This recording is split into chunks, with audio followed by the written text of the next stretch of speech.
کب آ رہے ہیں آپ پروٹیسٹ کرنے؟ ابھی ہم نے ملک کا دورہ مکمل نہیں کیا ہے. ابھی ہمیں پشاور بھی جانا ہے, کوئٹہ بھی جانا ہے, پنجاب کے کچھ ایک آدھ شہر میں بھی جانا ہے.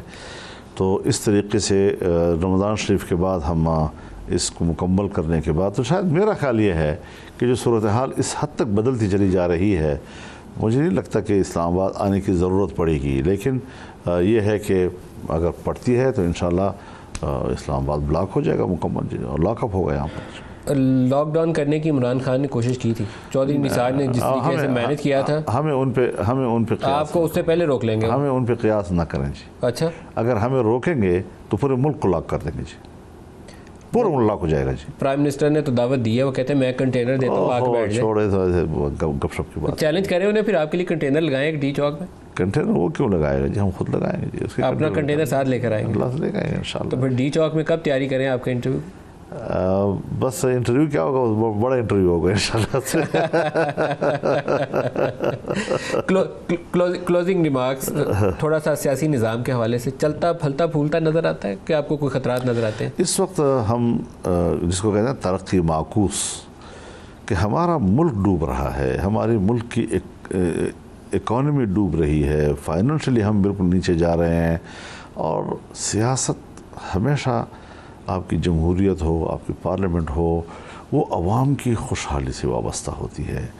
اگر پبلک جو ہے وہ اپنی تکلیف پہ اس کی نظر مرتکز ہو جائے, اس کو صبح و شام یہ فکر ہو کہ میرے بچے کے لیے صبح و شام کی روٹی ہے یا نہیں ہے, یا یہ سوچے کہ میرا بچہ گھر سے باہر گیا ہے, محفوظ ہو کر واپس آتا بھی ہے یا نہیں آتا, تو اس صورتحال میں پھر سیاستدان بھی ملک کو آگے نہیں بڑھا سکتے.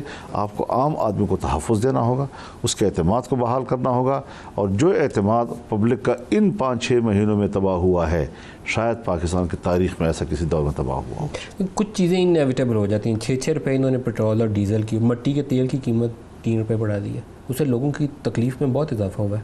لیکن بعض چیزیں مجبوری ہو جاتی ہیں, بڑھانی چاہیے. حضرت مجبوری تک کیوں پہنچا جاتا ہے جی؟ بڑھانا چاہیے تیل, بجلی کی قیمت نہیں بڑھانی. ظلم ہے جو کچھ ہوا ہے. تو حضرت انہوں نے پہلی قسط کی ہے, یہ جو 6 روپے ہے یہ اصل میں 12 روپے ہے.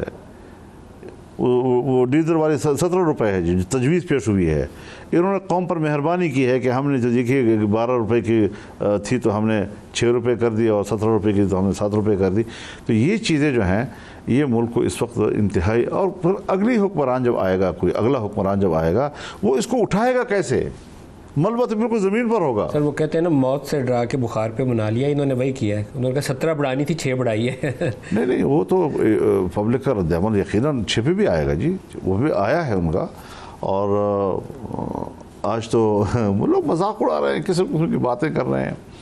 تو ظلم ہو گیا ہے ملک کے اندر بہت زیادہ. اور جمعیت علماء اسلام اور مذہبی جماعتیں کم از کم ان حالات میں عام آدمی کی آواز بن کر میدان میں اتری ہوئی ہیں, اور ہم قوم کے اس وقت شانہ بشانہ ہیں ماشاءاللہ. مولانا فضل الرحمان صاحب, بہت شکریہ, آج کے پروگرام میں آپ ہمارے ساتھ رہے. آج کے لیے اتنا ہی, اجازت دیجیے, خدا حافظ.